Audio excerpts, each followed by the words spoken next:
Hello and welcome. In 2015, the world's population was 7.3 billion people. The rate of undernourishment in the world was 10.8%. This meant that 788.4 million people were starving in the world. Obviously, this was unacceptable, and we needed to come up with some kind of a solution for the world's hunger problem.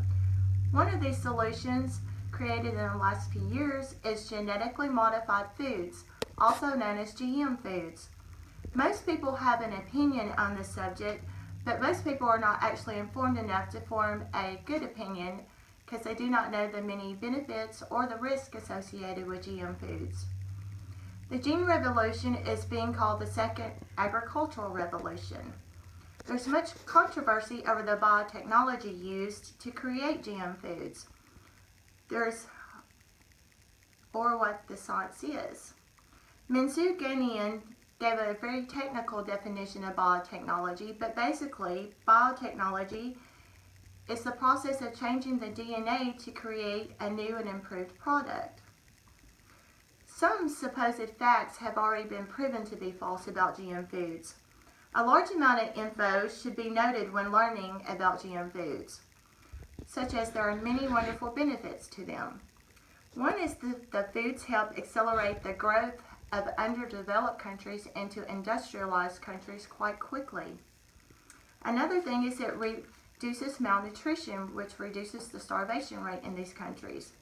It can also increase the rural income, improve food security, reduce environmental pollutants, and all of these lead to a faster transformation in the country into an industrialized country. All of these things decrease food shortages. They help produce higher yields than regular agricultural crops. GM crop solutions may be solving many of the problems associated with conventional agriculture. For instance, it decreases the need for herbicides and pesticides, which are harmful to the people that grow the crops and consume the crops. They are also resistant to certain diseases in very harsh environments. They do not need as much care. Therefore, this decreases the production costs, causing a rise in agricultural economy. They have the potential to aid in pharmaceutical products and delivery of vaccines. In fact, they may be possibly used as edible plant vaccines, which would make the delivery of vaccines much easier. So as you can see, there are many benefits to GM foods. But on the other hand, there are also several risks associated with them. They could have unwelcome effects on other organisms. There is so much unknown about them at this point that we're not really sure about all of the bad effects. There could be many unforeseen consequences that could be catastrophic to our agricultural industry.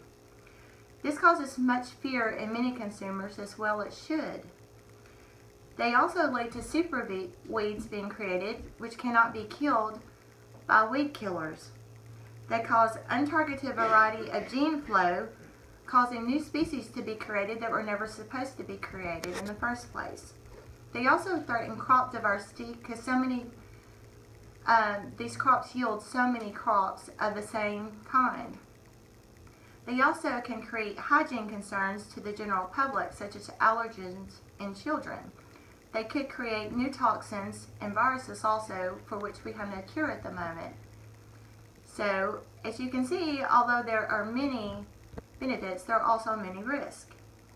So basically, we have two options for GM foods.